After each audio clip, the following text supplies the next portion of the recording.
तो महेंद्र कुमार की शादी 20 जून 2021 को बरकताबाद निवासी अंकिता उर्फ दीपिका से हुआ था। दोनों के बीच सब कुछ सही चल रहा था, एक दूसरे से बातें करते थे। उस समय उसका ड्यूटी लखीमपुर में था। शादी होने के बाद कुछ दिन ये घर में रहता है, उसके बाद ये फिर से अपने ड्यूटी में चला जाता है। अब महीने में एक बार या 3 महीने में एक बार या 4 महीने में एक बार घर आता था मिलने के लिए। उसके बाद फिर से ये ड्यूटी में चला जाता था। और जो गैप होता था 3 महीना 4 महीना, उसके बीच ये मोबाइल से ही बातचीत करता था अपने पत्नी से। लेकिन कभी कभी महेंद्र नाइट में अपने पत्नी के पास कॉल करता था तो उसका फोन अक्सर बिजी बताया करता था। और ऐसा एक बार नहीं हुआ था, कई बार हो चुका था। जब ये बात अपने पत्नी से बोलता है महेंद्र कि आपका फोन कैसे रात में बिजी आता है, तो उसकी पत्नी कई सारे बहाने कर देती थी कि उसका था, इसका था, फ्रेंड का था और किसी का था, ऐसा कुछ भी बहाना कर देती थी। लेकिन महेंद्र एक सिपाही था और ये भूल गई थी कि ये मुझे पकड़ भी सकता है। तो एक दिन महेंद्र उसके मोबाइल के डिटेल को निकलवाया और उससे पता चला कि एक नंबर से कई बार कॉल किया गया था। उसके बाद महेंद्र का शक और बढ़ गया अंकिता के ऊपर। 20-20 मिनट, आधा आधा घंटा उस नंबर से बात किया करती थी, क्योंकि पहले अंकिता अपने पति को ये बोलकर टाल दिया था कि फैमिली के लोग ही कॉल किए थे, उसके पास मैं कॉल किया था और मैं अपने फैमिली के साथ बात कर रही थी, ऐसा बोलकर टाल दिया था।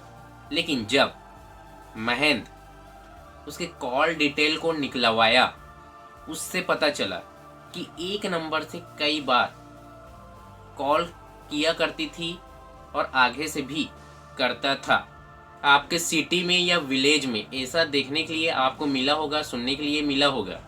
फिर इस नंबर को पता लगवाया कि ये नंबर किसके नाम पर है। तो ये एक छात्र था जिसका नाम था मनोज राजपूत, जो ITI का छात्र था।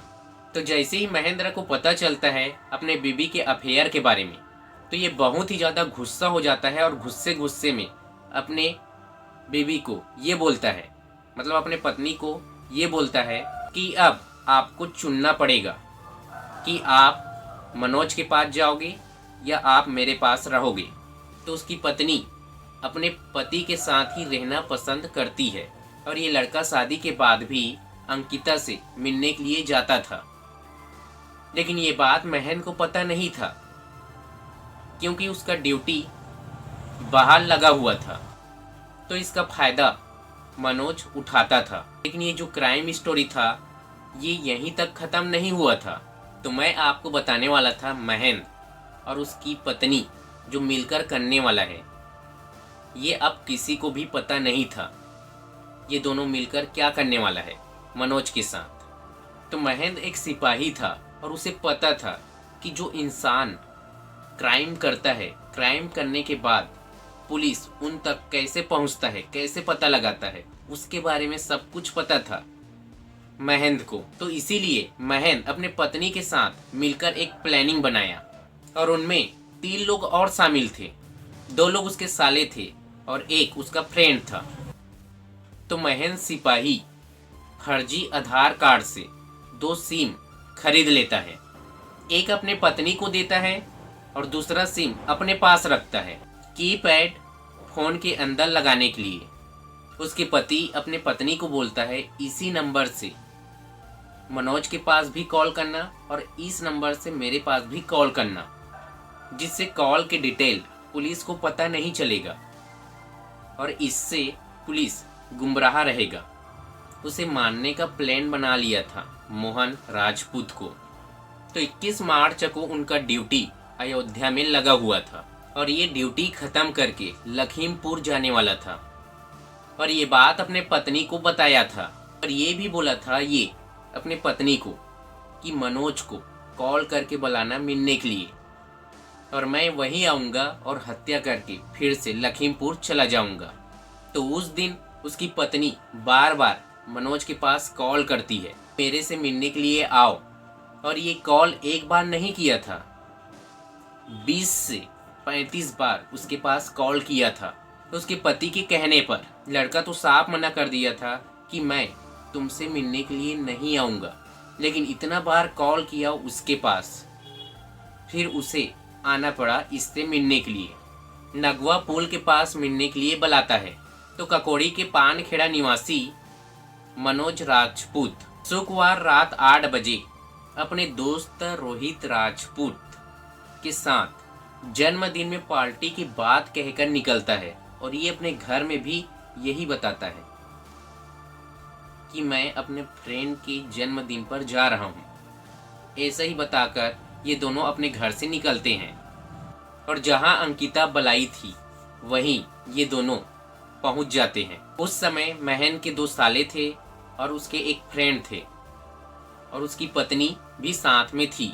सभी लोग तैयार थे उसकी हत्या करने के लिए। ऐसा प्लानिंग कई बार महन बनाया था ड्यूटी के दौरान मारने के लिए, लेकिन ये हर बार फेल हो जाता था। लेकिन इस बार जो प्लान बनाया है ये होकर रहने वाला था, ये सच में होने वाला था। आधा घंटा आपस में बात करते हैं, जो भी बात था उसके पास कॉल करता था, मिलने के लिए जाता था, उसके बारे में बात कर रहे थे। क्योंकि उस लड़के के साथ मतलब मनोज के साथ रोहित भी गया था और रोहित महन को पहचानता था क्योंकि दोनों साथ में पढ़े थे, एक दूसरे को जानते थे।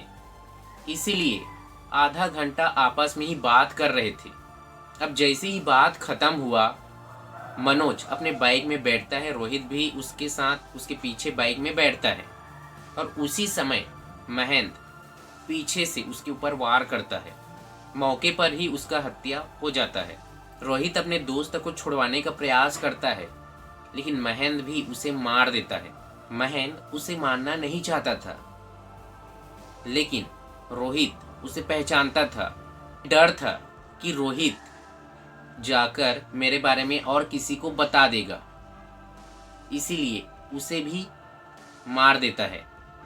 उसके बाद ये वहां से अपने ड्यूटी में चला जाता है। लेकिन महेंद्र अपने पत्नी को मना किया था कि मनोज के पास कॉल मत करना, लेकिन ये अपने पर्सनल नंबर से मनोज के पास कॉल कर दिया था पहले से ही। तो कॉल डिटेल निकलवाने के बाद ये उसी का नंबर निकला और जब इस लड़के के बारे में, मनोज के बारे में उसके गांव में पूछा गया, लड़के का हत्या किस कारण हो सकता है, तो और कुछ नहीं था, एक लड़की से अफेयर के बारे में पता चलता है। उसके बाद पुलिस उसके कॉल डिटेल को निकलवाता है और उससे उसके घर तक पहुंच जाता है। उसके बाद अंकिता कबूल कर देता है कि हाँ, हम दोनों मिलकर और मेरे 2 भाई मिलकर हत्या किए हैं, ऐसा कबूल कर देता है।